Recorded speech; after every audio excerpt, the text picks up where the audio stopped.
Maganda at maluwalhating araw po sa inyong lahat. Ako po ang inyong lingkod, Salvador Panelo. Nagbibigay pugay ngayong ika-24 ng buwan ng Nobyembre taong 2020. At gaya po ng paalala ni Presidente Rodrigo Roa Duterte ng inyong lingkod, pati na ang programa nito. Tayo po ay palagi ang magsuot ng ating mga face mask and face shield. At pag tayo po ay nasa labas na, let us observe 2-meter distance or 6 feet and keep washing your hands every 20 seconds. O hindi naman every 20 seconds, for 20 seconds with soap and water. At palakasin po natin yung ating mga katawan. Kumain po tayo ng gulay, ng prutas, uminom ng maraming tubig, ng juices, milk, vitamins, uminom ng ano pa. Basta ho yung hindi makakasama sa atin, huwag alak. At saka tayo po yung mag-ehersisyo at matulog ng tama at tamang bilang. Oras na, bilang pa. 8 hours at least. Puntahan po natin yung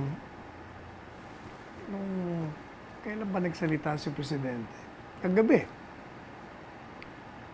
At dun po sa televised address niya, kung saan ay kasama niya yung mga ibang miyembro ng kabinete. Nag-report po dun si Secretary Francisco Duque at binabanggit niya na ang number of cases natin ay bumababa. Kung baga, nakokontrol na po natin, napapatag natin. Sapagkat I remember nung mga ilang linggo na nakakaraan, umaabot yun ng 2,000 na uli hanggang plus. Pero the other day, naging 1,3 something lang. So maganda hong balita. Lalo pa na meron na po tayong bakuna na inaasahang dumating. Katunayan, si Secretary of Finance, Sonny Dominguez, binabanggit po na ready po tayo ng 73 billion pesos para sa mga 60 milyong Pilipino ang bibigyan natin ng bakuna. Siyempre, sabi ni Presidente, unahin natin yung mga mahihirap. Pangalawa, yung mga health workers natin. Yung mga frontliners na tinatawag. And of course, yung mga military at mga pulis natin. Sabi nga ni Presidente, paano kung sila magkasakit? Paano pa natin mapapabantay sa ating seguridad? Yun ang tawag nga ni Presidente. Yan ang mga errand boys natin. Sa anumang panahon. Kahit sa panahon ng digmaan, panahon ng baha, ng earthquake, ng anumang kaguluhan, nandyan palagi ang militar at ang mga pulis. Kaya maganda pong balita yan. Ayun naman po ayon sa survey natin, Social Weather Station, 66% ng mga Pilipino ang willing na magpabakuna. Katunayan, sa ngayon po kay Senate President Tito Soto, yung palang dalawang miyembro ng Kongreso, isang senador at isang congressman, meron na po, or rather, nagpabakuna na sila. At yung pong senador ay si Ping Lacson at yung namang congressman ay si Martin Romualdez. Sa ngayon po kay Senator Soto, mismong si Ping Lacson ang nagsabi sa kanya. Pero hindi pa po nila kinukumpirma. Hindi natin alam kung saan galing yung bakuna yun. So, sa China ba yun? Sa Amerika ba yun? Whatever. Pero sa akin, kay may bakuna, kay wala. Basta yung health protocols gawin ninyo at maging malusog kayo at nandyan yung ating health system na absorb ang lahat ng mga may sakit, okay na rin. Gaya po ng sinabi natin kanina, yung DOH sa pangunguna ni Secretary Francisco Duque or Pincoy Duque, yung average po natin yan, 2,000 per day na lang. Bumababa. Di ba umabot tayo sa 3,000 mahigit. Kaya magandang balita. Kaya lang sa Davao naman at sa Cebu, mukhang umaakyat. Kaya meron silang quarantine ngayon doon. Enhanced quarantine. Kaya si Presidente, nung lumipad sa Davao nung isang araw, kasama po ng PSG at ng staff niya, nag-ano rin sila. Kailangan meron din silang swab test. Ang resulta ay positive or rather negative. Kaya, dalit sabi, lahat ay walang exempted. At sa ngayon po sa DOH, magsaset up ng One Hospital Command Center sa Davao na bubuo ng isang network of public and private hospitals kung saan yung mga pasyente na may COVID, may re-refer ka agad. At ito po ay bubuo rin ng isang version ng Oplan Kalinga kung saan naman yung mga gumagaling na mga pasyente ay ililipat doon po sa mga quarantine facilities upang matanggalan yung loob ng ospital ng mga pasyente para yung mga beds ready na naman for the next batch of patients. Anyway, binabalita po, ewan natin kung gaano ka-accurate ito. Kasi sa ngayon po sa DOT, marami na ang mga dumarating na turista. Pero nung huling makausap natin isang may-ari ng maraming tourist resort, beach hotels doon, kukunti daw, wala. Halos wala daw.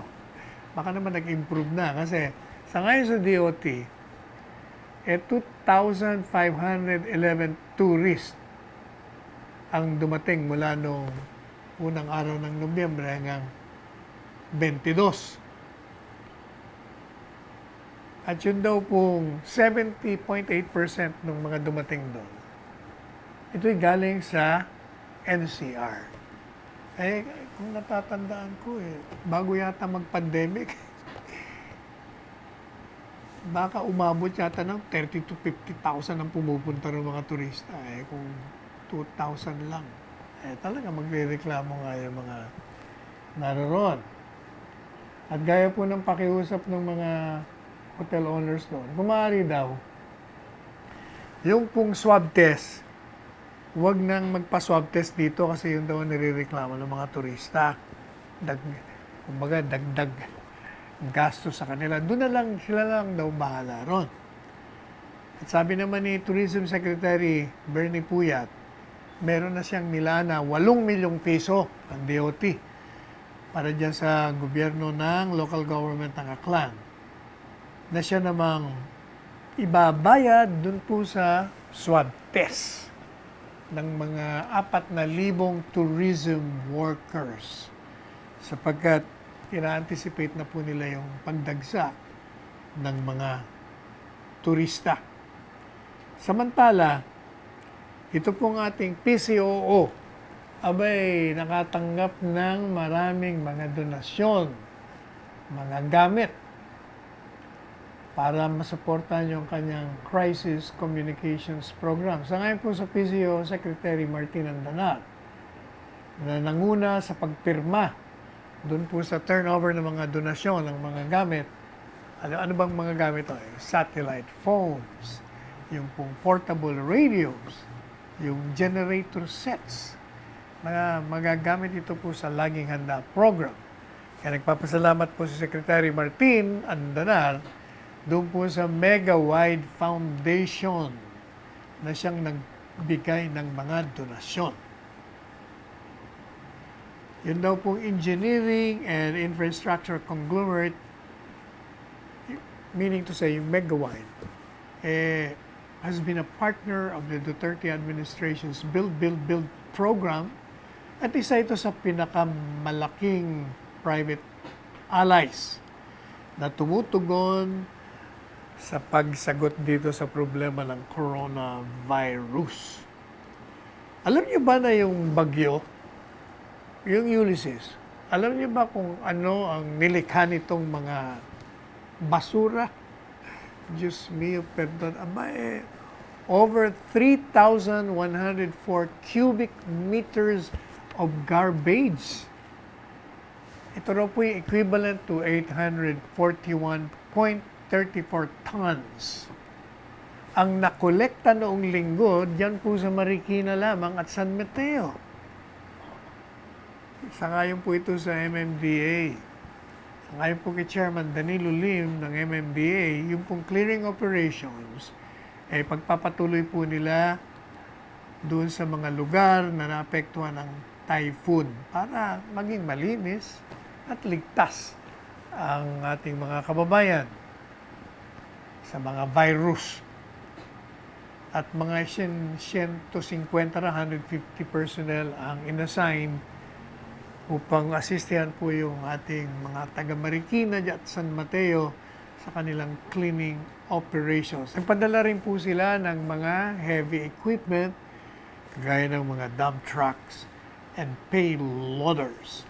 Samantala po, ito namang Department of Interior and Local Government Secretary Ed Año, nag-utos po na magkaroon ng crackdown sa illegal logging at quarrying. Ito'y kasunod ng mga pagkakaroon ng mga baha. Sapagkat sa totoo lang, talaga namang yung mga bahang yan ay lika talaga ng mga illegal logging at illegal quarrying. Kung saan, sinisira nila yung kagubatan. Yung mga punong kahoy, tinatanggal nila. Hindi naman napapalitan yan. Yung illegal quarrying din. Minimina nila. Pagkatapos lalayasan nila. O kaya, pag dumating po yung bagyo, yung continuous rainfalls, walang hihigop dun sa mga tubig. Wala na yung mga ugat ng punong kahoy. Kaya sabi ni Secretary Eduardo Año, we must quickly and in a whole society fashion, protektahan natin yung mga natitira pa nating gubat sa ating bansa. Matagal na nating narinig ito. Sa panahon pa ito ng DNR Secretary ng nasirang dating Senador Alvarez. Binabalita na sa atin na yung forest cover natin talagang bumagsak by so many percentage.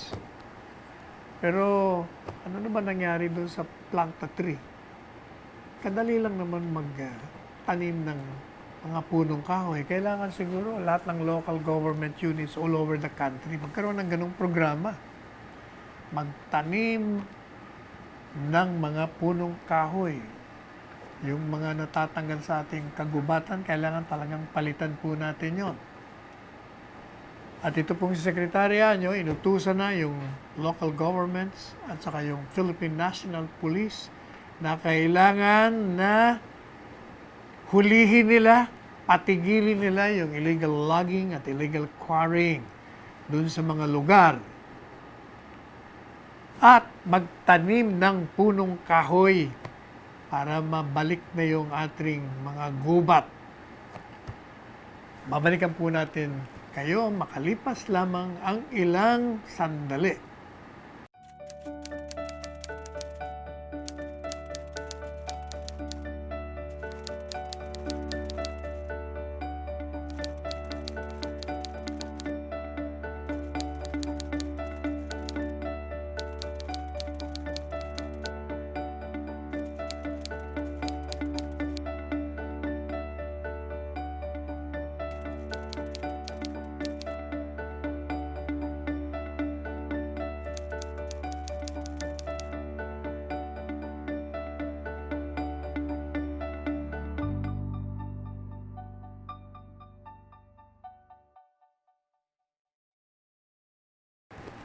Okay, balik na po tayo.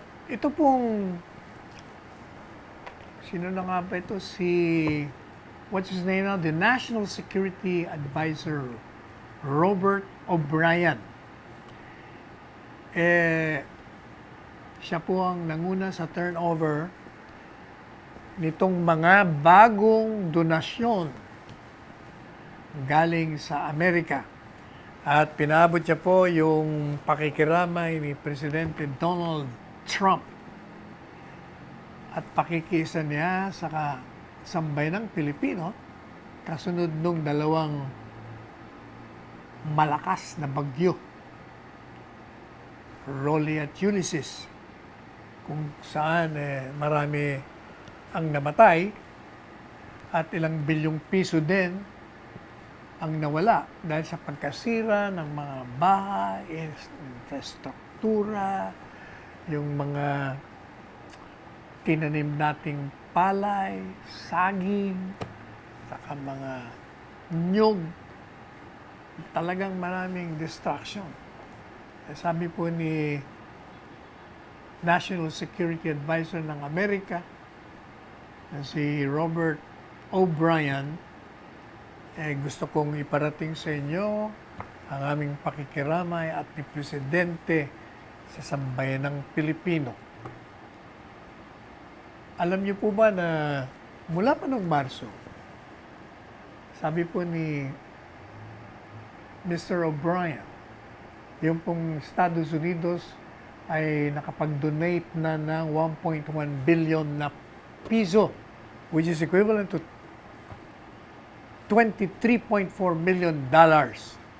Ayuda po ito upang makatulong sa pakikibaka natin sa coronavirus. On top of that, alam niyo po ba na nag-donate sila ng 100 brand new ventilators? 1,300 cots. Ano bang cots? Mga beds. Pati na po yung PPE. Nagbigay din sila para sa 49 medical facilities. At ito po ang Estados Unidos through its partners working on the ground, nag-training po sila ng 28,000 health workers. At tinulungan po nila ang Pilipinas sa kanyang testing capacity mula sa 200 tests a day lamang, naging 30,000 tests sa isang araw na. Sa ngayon po sa sandatang lakas, itong mga dinonate na smart munitions na binigay ng Estados Unidos ay magiging malaking tulong sa kanilang ginagawang pakikibaka upang talunin, sirain ito pong mga terorista dito sa ating bansa.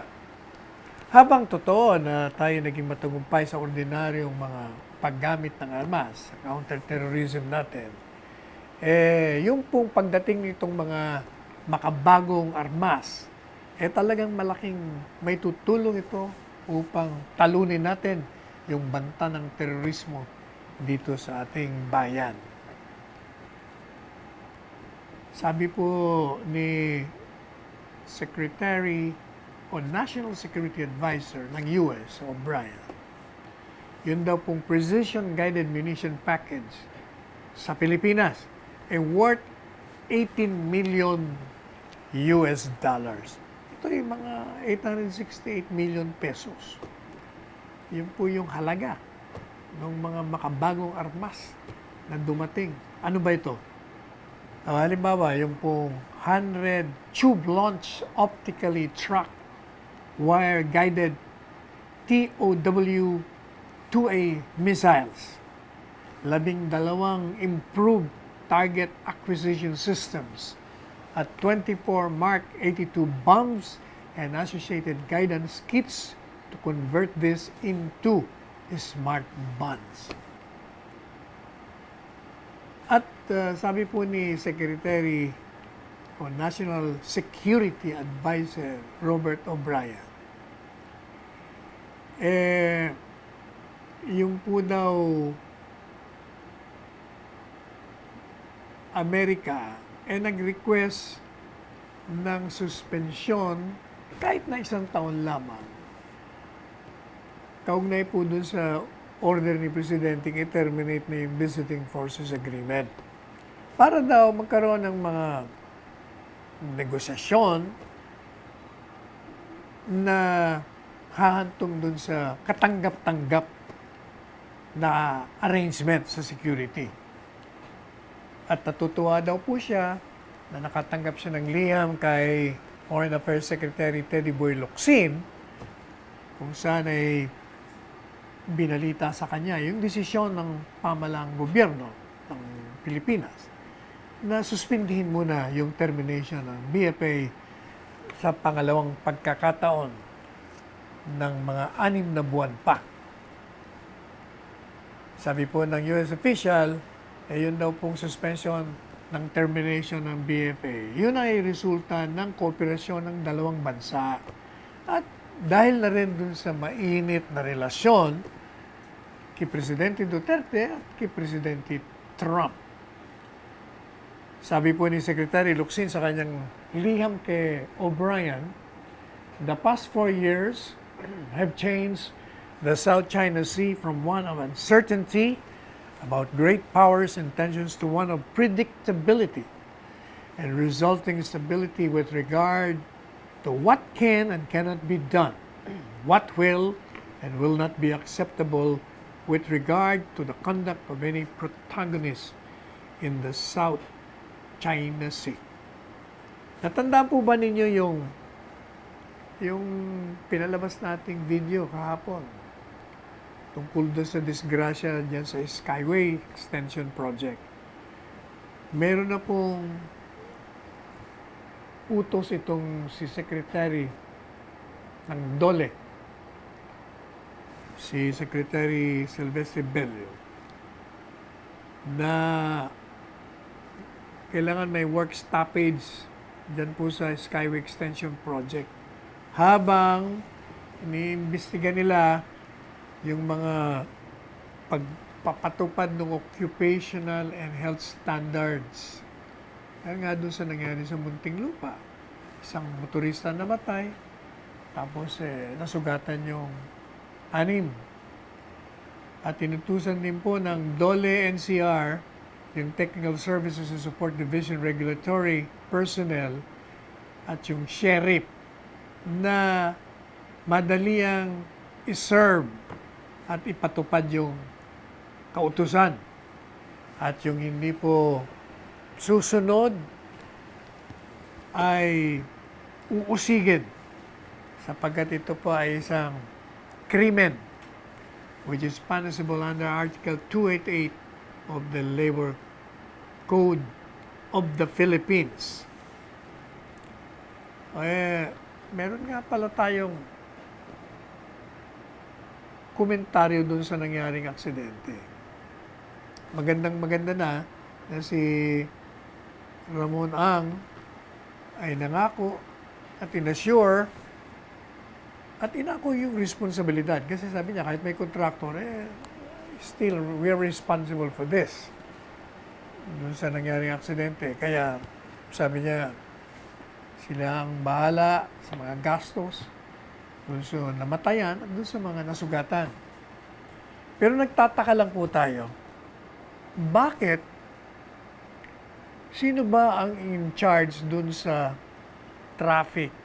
Kasi dapat pag may mga ganyang construction, lalo na yung may mga, Diyos ko, ubod ng lalaki, tapos darang ka dun sa under that, talagang delikado. Hindi ba dapat wala dapat dumaraan doon habang merong ganong mga boulders, mga steel boulders na tina-transfer from one place to another para i-install nila. Dapat yun, hindi pa pwedeng may dumaraan doon. Kailangan may magkakaroon ng rerouting ng traffic. Anyway, kanina nga pala, nabasa po natin to. Papakita ko sa inyo. Zoom mo nga. Kita niyo ito? Itong Daily Tribune. Alam niyo, kumisa na-amuse tayo ito pong tinatawag na Duterte tandem. Palagay ko 3 beses ko na yata nabanggit ito. Unang-una, yung Duterte tandem, yun ay isang ideya. At malinaw naman ang sinasabi natin, ideya na hindi manggagaling at hindi nanggaling dun sa dalawa. Yung si Mayor Sara o si Presidente Duterte. Katunayan, ang original nito si si Pastor Kibuloy. Tsaka, mas ang original pa yung tandem na yan, silang dalawa. Kasi nung tumakbo po si Mayor Sara bilang alkalde at ang kanyang ama naman, BC alkalde. Yun ang first Duterte tandem dyan po sa Davao. Na dahil napakalakas, unbeatable, and powerful team, walang tumakbo. Walang tumakbo. Kaya tayo naman, nagbigay lang ng ideya. At sabi nga natin, yung ideya will have to blossom into a reality na manggagaling sa taong bayan. Yun ang sabi natin. At sabi rin natin, mula nung inilabas natin yung ideya yun, wala tayong naririnig na reaksyon dyan sa unang-una sa mga oposisyon. Pangalawa, sa mga kaliwa. Pangatlo, sa mga kritiko, wala rin tayo narinig. Kaya na-amuse ako nung mabasa ko ito. Ang unang nag-react, yung palasyo. Hindi makareact yung oposisyon, ang nag-react na lang yung palasyo. At ang reaksyon, sa pamamagitan ni Secretary Roque, si Presidente daw, talagang gustong mag-retire. Pero the way this newspaper, Daily Tribune, na ginawang headline story, Sara Rudy, question mark, it's not happening. Para bang lumalabas na, hindi mangyayari yan? Hindi. Kung it's not happening, na hindi pa nangyari, kasi hindi pa. Yan depende, gaya ng sinabi natin, dun sa clamor sa baba. Pag yung ideyang yan, kagatin ng sambayanan, gaya rin na nangyari kay Presidente, na ayaw naman tumakbo. Hindi ba, binibita ko sa inyo, 10 taon natin niligawan niya para tumakbo Pero nung kinagat yung ideyang yon at yung tao na mismo ang nag-udyok at humikayat kay Mayor Rodrigo Roa Duterte na tumakbo, talagang wala nang magagawa. Tumakbo at kita niyo naman, landslide. Pero sa totoo lang, talaga namang ayaw na ni Presidente. Noon ngang tumakbo lang Presidente, ayaw ngayon pa naging Presidente. At di ba sabi niya nga rito, at kinukot siya ng Daily Tribune. Sinabi niya last year, nung sinabihan niya ng kanyang anak na huwag kang tumakbo. Sabi niya, I know what it's like to be President. Don't believe the clamor of the people because when the water gets rough, you find you're the only one sailing the lonely sea. Sabi niya, huwag ka maniwala. Pag maraming nag-uudyok sa maraming tao. Kasi, pag ikaw ay tumakbo at nanalo ka, malalaman mo, nag-iisa ka lang pala. O siguro yan ang feeling ni Presidente.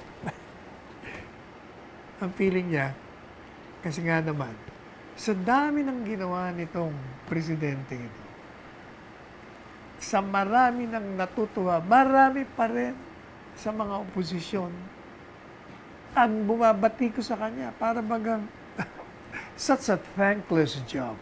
Kawawa naman ang anak ko kung tatakbo pa ito. Kaya ayaw niya. Pero sabi nga natin, que sera, sera. Sabi nga ng kanta, what will be, will be. Kung ano ang itinadhana ng mga Diyos ng tadhana, ay yan ang mangyayari. So, hintay na lang po natin. Yun hindi lamang yun. Let it flourish. Let it develop into something else. Meaning, into a reality. Babalikan po natin kayo makalipas ang ilang sandali.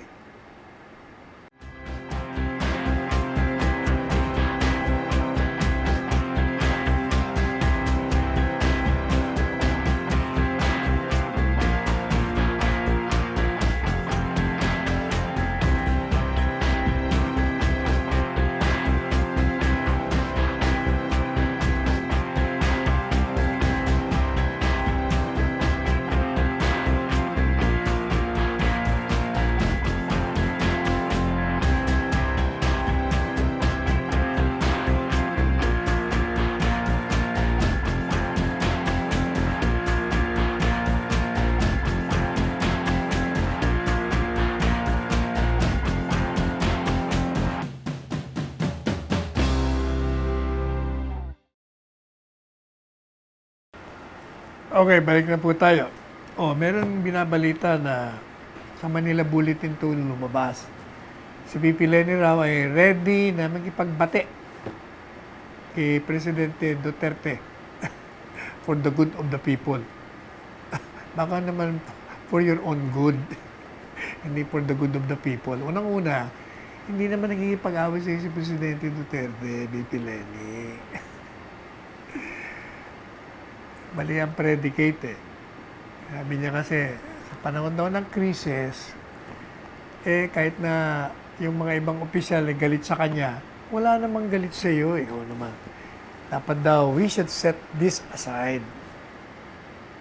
Sabi niya, I'm not saying they should like me. Hindi ko sinasabi ng magustuhan nila ako.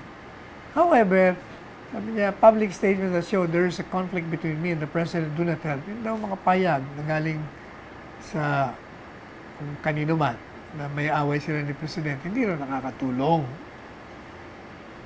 At sabi niya, to the victims of the typhoons, it looked like we're putting politics above helping them. Para daw lumalabas politika. Ang problema, VP Leni, yung kampo mo kasi ang namumulitika. Kasi doon naman nagsimula yan eh. Yung sinakyan, yung hashtags na where are you, at ikaw naman, bawat naman kilos mo ng pagtulong, binobroadcast mo naman. Pagkatapos yan namang kampo mo, nagsasabi na magpapalabas sa mga piso. Ayan, si VP Leni, nagdi-distribute ng relief goods. Si Presidente, nandun, sa Malacanang. Di ba? Di parang lumalabas na, walang ginagawa si Presidente. Yun. Pero sa totoo lang, tanda mo na si Pangulong Duterte, ikaw mismo, VP Leni, makakapagsabi na napakabait sa'yo ng Presidente. Hindi ba? Ikaw yun, nasa kabilang oposisyon, pero inimbitahan ka maging Presidente o maging miyembro ng kabinete. Tinanggap ko rin naman. Kaya lang, ang problema nga, nung nandun ka sa loob ng kabinete, bumabanat ka naman sa gobyerno, di ba? Medyo saliwa. Kaya nga, para hindi ka na ma-embarrass, na siyempre, alam niyo po, pag nasa loob kayo ng kabinete, nasa loob ka ng gobyerno, kasama ka sa administrasyon. Pag kung ano mga plano ron, siyempre, kasama ka rin doon. Ngayon, paglalabas ka sa cabinet meetings, tapos mag-i-issue ka ng mga statements regarding certain programs or policies of the government, at nagdi-disagree ka doon, hindi maganda ang dating sa mga nanonood. Sabi niya, ba't ka bumibira? Nandiyan ka. Mag-resign ka na lang. Parang ganon. At the same time, pag babalik ka sa kabinete, asiwarin yung mga cabinet members hindi umiimik sa'yo tungkol doon sa mga ginagawa mo. Parang, kumbaga, ini-ignore ka lang. Hindi mo ba? Ano yun? Medyo may discomfort doon. Hindi ka man lang kinakantsawan. Kaya parang hindi ka na nga mapaya. Pinakiusapan ka na lang na, huwag ka na muna nga attend. Ikaw naman, akala mo, ayaw na sa'yo. Sabi nga natin meron kang cabinet portfolio, meron kang ahensya kung saan makakatulong ka ng malaki dun sa mga taong walang bahay. Housing czar ka nun. Pero minabuti mong umalis. And then after that, palagi ka na nagsasalita kontra kay Presidente. Ito naman nagsimula yan. Si Presidente lang naman nagre-respond lang naman. At hindi po yan misogyny na tinatawag misogyny. Sinasabi mo na binastos ka, hindi ka naman binabastos. Tandaan po natin na, siyempre, si Presidente, kita nyo naman, talagang kayod kalabaw sa trabaho, kumbaga. Pagkatapos, sinisiraan pa na hindi nagtatrabaho. Hindi ba? He is also entitled to say something in his own defense. At, siyempre, magsasalita siya, ilalabas na yung kanyang damdamin. Kaya, unawain mo rin siya, BP Lenny. Pero hindi naman galit personal sa'yo si Presidente. Trabaho lang, kumbaga. Pareho mo rin. Kung meron ka mang sinasabi, trabaho din. Kaya lang, hindi ba, gaya ng sinasabi natin, huwag mo namang palalabasin na ikaw lang ang tumutulong at ikaw lang nagtatrabaho at yung Pangulo natin hindi. Kasi marami kang minumungkahi. Yun naman po mga minumungkahi ni BP Lenny. Dati namang ginagawa na. In fact, may bago ka na naman mungkahi. Sabi mo, kailangan, alam na natin kung sino bibigyan. Ikaw naman. Kaya nga may programa tayo. Kaya nga merong bakuna SAR vaccine SAR. Ibig sabihin, meron ng plano yun. Hindi naman mga grade school yung mga nandyan para turuan mo kung anong gagawin. Tanungin mo muna. Meron ka namang access sa aming lahat Anyway, ano pa bang magandang, hindi na gumagalaw na naman tong ating,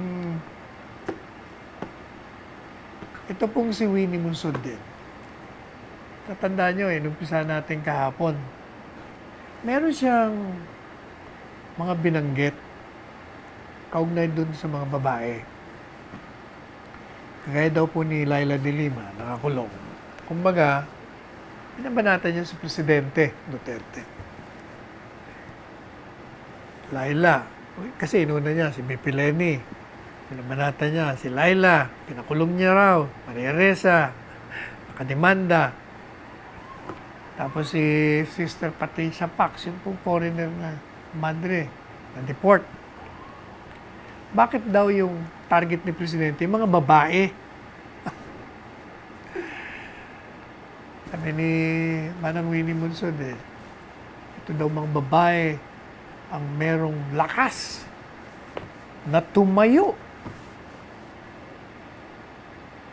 Pati raw si Conchita Carpio Morales binanggit niya.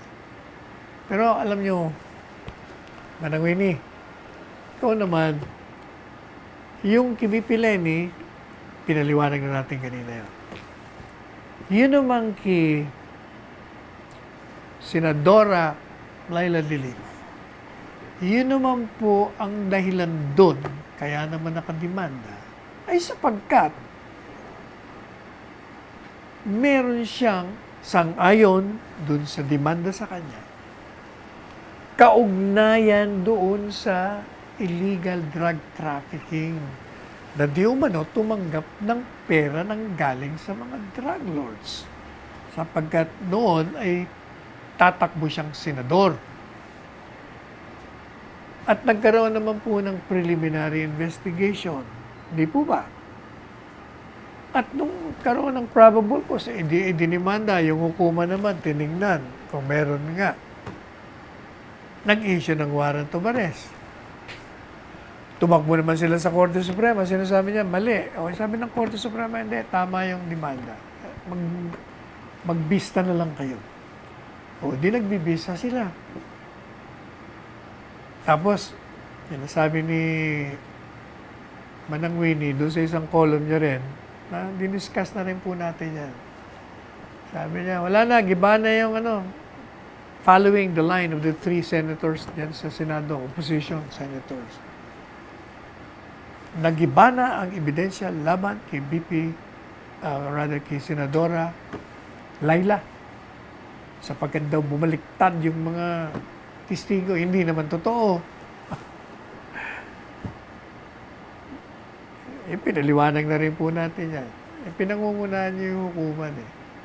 Dahil maraming testigo eh. Yun naman po kay Sister Fox. O hindi po ba yun naman, may mga ginawang, mga sumama sa politika, bawal po yun sa isang foreigner yun. Sumasama sa mga rally, nagsalita laban sa gobyerno. Siyempre, papatupad mo yung batas. Kaya po siya nag-deport. Yun naman si Maria Ressa, yun naman pribadong individual na naghain ng demanda dahil siya'y siniraan. O wala namang kinalaman si Presidente Duterte doon, pero pinipilit nila. Dahil daw, critical si Maria Ressa. Sus, Maria Josep naman. Dati namang critical itong si Maria Ressa, periodista. Ganun talaga. Kaya lang, ang problema naman kay Maria, kagaya nga yung nagdemanda sa kanya. Hindi niya binigyan ng pagkakataon na iwasto yung maling report, news report na sinasabing involved sa smuggling, involved pa sa krimen. Nung binigyan siya ng ebidensya na hindi totoo, sa halip na iwasto niya, hindi.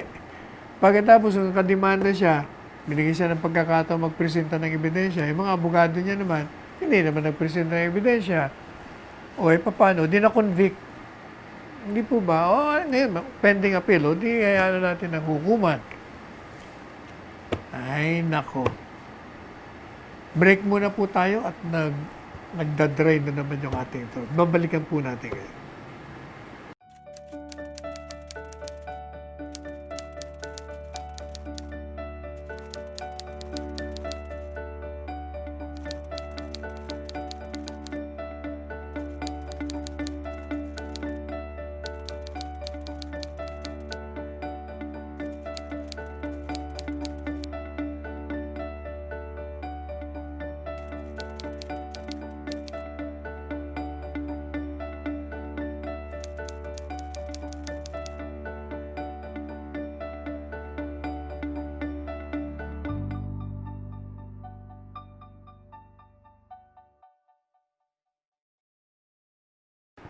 Okay, we're back. Dito po sa Manila Times article. Meron tayong nabasa ang artikulo. Nagulat tayo kasi yung writer, si Antonio Contreras, never ko pa itong nabasa sa kanyang mga sinusulat na napuri ang administrasyon. Kung meron man, di ko nakita yon. Palagi siyang critical of the administration and the president. Kakampi siya sa mga oposisyon. Pero nung November 19, article niya, nung binasa natin, okay ito medyo objective siya ngayon. Itong si Antonio Contreras. Sabi niya, politicization of the disaster is blatantly exhibited when critics of President Rodrigo Duterte deliberately twist facts or fail to exercise due diligence before opening their mouths in press conferences or media interviews to make claims that are not necessarily true, but are just convenient to their political narratives. Tagalogin natin. Ito daw ginagawang politika itong sakuna. Makikita mo na talagang lantaran na mailalarawan pag ito daw mga kritiko ni Presidente Duterte sinasadya na binabago yung mga kalakaran o kaya naman bigo itong mga kritiko na magsagawa ng pagsisiyasat bago nila buksan ang mga bibig nila sa press conference o mga pag-i-interview sa radyo o telebisyon at gagawa ng mga akusasyon o mga pahayag na hindi naman totoo pero kumbinyente para sa kanilang mga ambisyon sa politika. Ito na. Tapos itong banat ngayon ni Antonio Contreras. What is even worse is when Rappler painted Vice President Maria Leonor Robredo in a positive light, obviously amplifying her image as if she's the only one fully informed. The steady stream of updates came from the Twitter feed of Vice President Leonor Robredo, who herself was only getting updates from Manila. Rappler wrote. Sabi po ni Antonio Contreras, ang masama rito, sabi niya, itong Rappler, inilalarawan si BP Leni sa magandang panglalarawan. Pinalalaki yung kanyang imahin na para bagang siya ay fully informed, na marami siyang alam. Kasi nga, ito pong Rappler, hindi raw maitago yung kanyang bias. Kasi nga, yung sulat po o yung article ng Rappler, parang nakikipag-coordinate siya sa military. At yung military naman, dahil sa kanyang coordination, nagsakawa ng mga relief operations. At nagbibigay siya ng update, parang lumalabas na siya ang nangunguna. Pero ang katotohanan, ito daw si VP Leni, tumatanggap din lang naman ng updates. Yun. Yan ang problema. Kaya kahit itong si Roberto Tiglao, maliban pa dito kay Antonio Contreras, yun din ang sinasabi. Ito daw mga dilaw at ang mga pulahan, yellows and the reds, pula, ibig sabihin mga komunista. Ginagamit din na politika itong mga bagyo bilang pagkakataon na banatan ng gobyerno, siraan ng gobyerno, pintasan ng gobyerno, punahan ng gobyerno. Lalong-lalo na dito sa kaso ni BP Leni na parang bagang siya lamang ang merong caring. Ano bang caring? Yung ikaw ay matulungin, mapagmahal, at meron kang empathy sa mga biktima. Kaya nabanatan siya ng gusto. Dalawang kritiko. Anyway, pati nga si presidente ng Manila Times, o may-ari ng Manila Times, o publisher ng Manila Times, si Dante, meron ding sinasabi. Sabi niya, mulat sa pool, alam naman natin, si Presidente Duterte umuwi sa Davao para magpahinga, o kaya para makasama niya yung kanyang pamilya. Sabi niya, hindi naman kailangan siya makita sa telebisyon o kaya sa social media para makita lamang na siya ay nagdi-direct operation sa mga relief operations.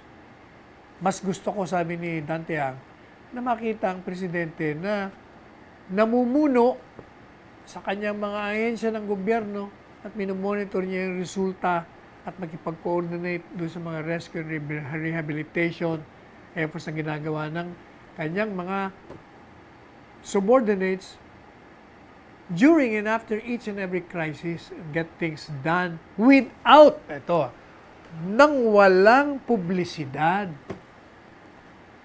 Yun ang mahalaga. Yun nga ako sinasabi ni Mr. Dante Ang. Yun din po sinasabi natin, kung gusto mong tumulong sa bayan, hindi mo na kailangan i-broadcast sa buong mundo. Kailangan palaging nandiyan ang media. Kung wala ang media, ibibigay mo sa media para ilathala yung mga ginagawa mong kabutihan. Hayaan mo na yung kabutihan ang magkakalat sa mga taong at yung mga taong nakatanggap ang magkakalat doon sa ginawa mong kabutihan. Hindi naman may tatago yun. Kaya sabi ni Dante Ang, yan pati yung pagiging malapit ni Senator Bongo kay Presidente, minamasama nila. Abay, nakakaganda nga ito sa bansa. Bagkat meron siyang access kay Presidente, merong pagkakataon na yung kanyang mga pet bills ni Presidente ay magiging isang batas. Pagkat si Senador Bongo naman ang nagpapanukala dyan sa Senado. Kaya dapat, dahil si Senator Bongo has the President's ear, dapat i-welcome natin yon. Sapagkat itong si Go, sabi niya, Senator Go, get things done. At kung ako'y tatanungin mo, sabi ni Dante Ang, we need more the likes of Senator Bongo. Mas maraming kailangan natin ng maraming Bongo sa gobyerno, whether ito'y national at sa local. Puntahan naman po natin, ito isang professor sa UP ito, si Clarita Carlos. May nagpadala po sa atin kasi ng open letter daw kay Pangulo. At inilalabas niya yung kanyang outrage. Outrage. Ano bang outrage? Yung outrage po, mas matindi pa ito sa galit eh. Sabi niya, pinopost niya yata ito, marami nagsishare nito, kung saan lumalabas. Kailangan sagutin po natin to, baka mapaniwala niya yung tao eh. Sabi niya, I am outraged that you have thrown in the towel of fighting corruption. Gagalit daw po siya, bakit daw sumusuko na si Presidente sa paglaban sa korupsyon. Mali ka, Professor Clarita Carlos. Never na sumuko si Presidente dyan. Lumalaban talaga siya at talagang pinatutupad niya ang batas laban sa mga corrupt at mga scoundrels dito sa ating gobyerno. Number 2, sabi niya, I am outraged that reportedly some of those whom you have appointed to run after corrupt officials are corrupt themselves. Yung mga in-appoint mo para usigin yung mga tiwaling opisyales, mga tiwali din sila. Ikaw naman, ngalanan mo, sino ba yan? Ngalanan mo. Hindi pa pwede yung in general sasabihin mo. Sapagkat si Presidente, ayaw nga ng tiwali eh. Wala kang masabi kay Presidente na meron siyang kahit na isang bahid ng korupsyon sa kanyang katawan. Kaya nga, hindi ba sabi niya, kaya nga ayaw kong pumirma ng kahit ng dokumento para pag binanatan ko kayo, malinis ako. Yun ang sinasabi ni Presidente. Number 3, sabi niya, I am outraged na yung mga in-appoint mong official to head an office that should be above political prey has announced that SAL-ends cannot be requested without the permission of the person being accused and that lifestyle checks will henceforth be stopped. Tingnan mo. Gagalit daw po siya. Bakit daw? Ang pinatatamaan niya po, si Ombudsman Sani Martires na in-appoint ni Presidente na dapat daw ito ang nangunguna para matigil ang korupsyon. Ito pa yung nagsasabi na yung SAL-end hindi na pa pwedeng ipakita ng walang permiso yung nag-file kasi po, di ba sabi natin, si Ombudsman Sani, meron mga kondisyon. Kailangan, pag nag-request ka, ikaw, yung nag-file, pangalawa, merong investigasyon kaugnay sa isang krimen o korupsyon para mailabas yung sale nung iniimbestigahan. O kaya naman, merong order ng hukuman. Kaya hindi po totoo yung sinasabi mo, Professor Clarita Carlos, na pinapatigil niya yung lifestyle check. Hindi po. Kaya niya ginawa yun kasi nga ginagamit ng mga scoundrels yung salin para siraan yung mga nasa gobyerno. Sabi niya, I am outraged that ngayong early in your term, tinanggal mo yung mga heads of 2 opisina based on some reports reaching you. Pero ngayon, sabi niya, your office, so many officers swimming in a corruption muck, parang nag-aatubili ka. Natanggalin sila. Oh, mali na naman po kayo doon. Mali po kayo doon sapagkat nakita nyo, sa televised address niya, ilang beses na, binabanggit nyo na nga, daan-daan na yata yung natatanggal ng mga empleyado sa gobyerno, dyan sa customs, dyan sa BIR. Kagabi, meron na naman, marami na naman siyang binanggit. Yung isang malaking opisyal sa customs, di ba, tinanggal niya, harap-harapan, binanggit niya pa pangalan. So, sabi niya, I'm outraged that you continue to recycle people. O, ito naman daw, yung tinatanggal mo, binabalik mo, hindi po. Alam nyo, yung mga tinanggal o inilipat na sinasabi po ninyo, iyon ay nilipat, yung tinanggal doon sa pwesto niya, hindi dahil sa korupsyon. Dahil kung korupsyon yun, hindi na niya i-appoint yun sa iba. Nakita niya lang na siguro hindi ka dyan bagay, mas bagay ka dito. Tandaan nyo, basta tinanggal ka at hindi ka nare-appoint, yun ay korupsyon. Pag tinanggal ka at nilipat ka, ibig sabihin, doon ka sa mas eksperto ka doon o kaya mas competent ka doon, mas okay ka doon. Sabi niya, I'm disappointed that you did not have a strategic communication plan to prepare us to enable to give an informed vote on constitutional reform that we sorely need.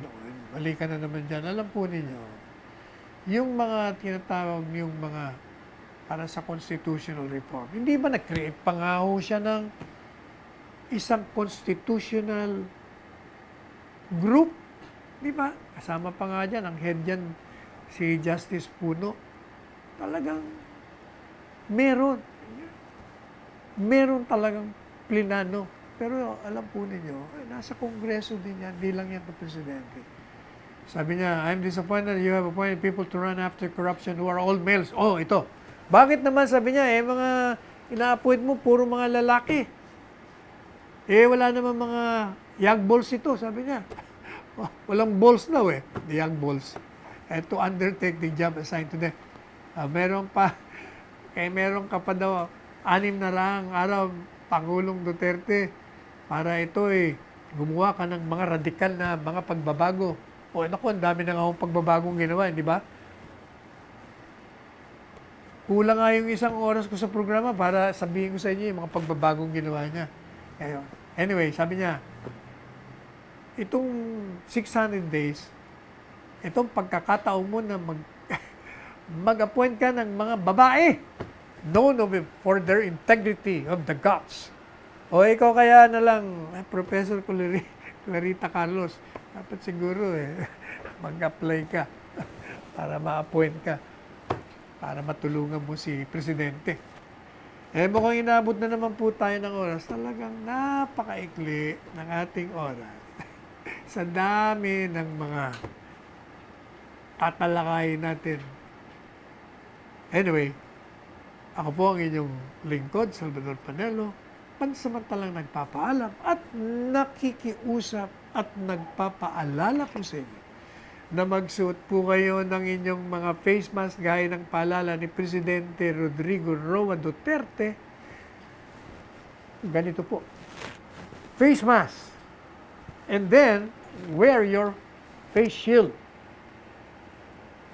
Magsabon, maghugas ng kamay, with soap and water. At pag kayo'y nasa labas na, social distancing po tayo. Umiwas kayo sa mga crowd. Sabi nga ni Presidente, hindi na uso ngayon yung malapitan, ha? Huwag nyo na lalapitan. Lumayo kayo. Mga 6 na piye o kaya naman 2 metro. And of course, alam nyo, talagang kailangan let's strengthen ourselves. Magpalakas po tayo. Kumain tayo ng maraming gulay, maraming seafoods. Huwag masyadong karne. Tama na yan, once in 2 weeks. Maraming tubig, uminom, gatas. Vitamins, uminom din po kayo. Mag-exercise, matulog ng tamang oras at tamang bilang. At sa gabi at sa paggising nyo sa umaga, tayo po ay manalangin, magpasalamat, at humingi tayo ng gabay sa ating dakilang lumikha, sa ating paggalaw sa araw-araw. So, pansamantala po tayo nagpapaalam hanggang bukas na muli. Ganito ring oras, 2:00 hanggang 3:00 ng hapon. At nagsasabi sa inyong lahat, let us tread the path of roses, and let us go beyond the path of thorns. Magmahalan tayo, and I love you all.